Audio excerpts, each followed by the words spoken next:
Hello and welcome to Gov 101. I'm your host, Matt Creedle, Marion County's Legislative Manager.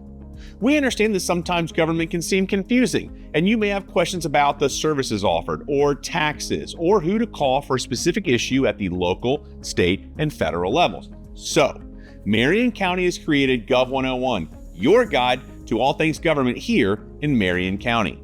Throughout this series, we'll highlight the multiple types of governmental offices and officials operating in Marion County, their differences, how county services are funded, and much more.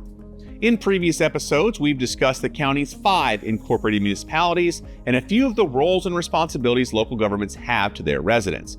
In this episode, we'll focus on the largest of the county's municipalities, the city of Ocala.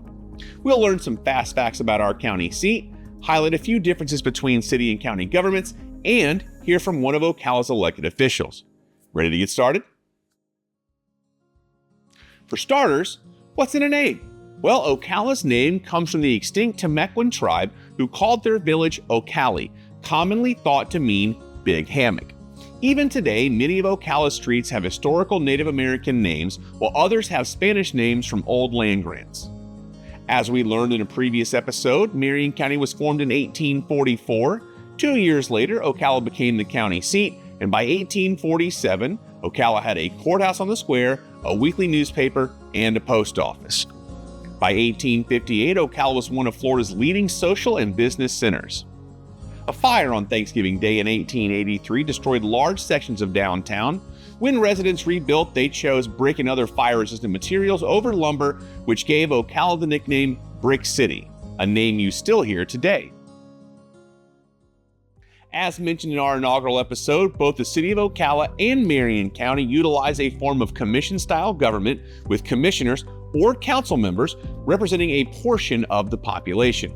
There is one distinct difference between the two, however. Cities typically use a mayor-council style, which includes, you guessed it, a mayor.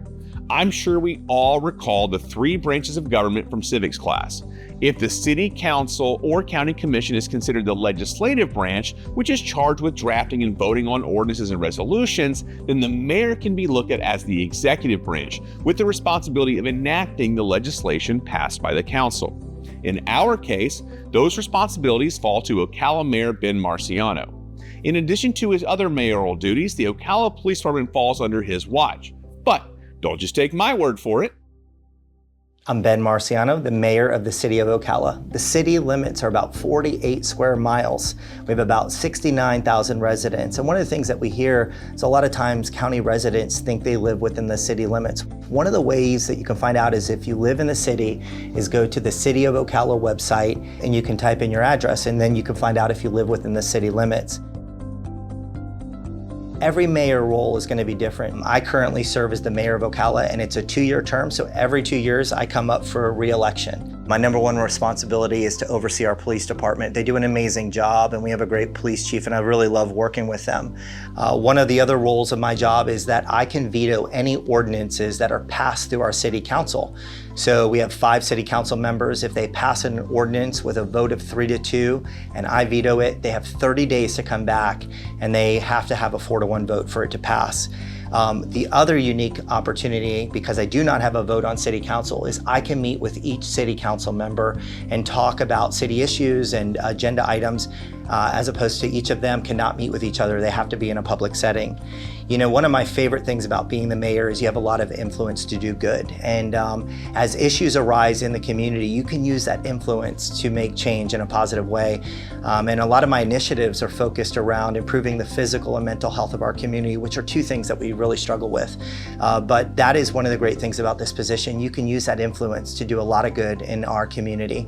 You know, one of the things that I always say is that I'm the mayor of the best city in the country, and I truly believe that. So it is a privilege to serve you.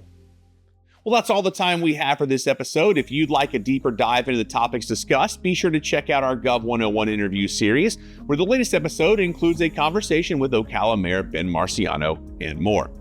We hope you've enjoyed this episode of Gov 101, your guide to government here in Marion County. Until next time, so long, everybody.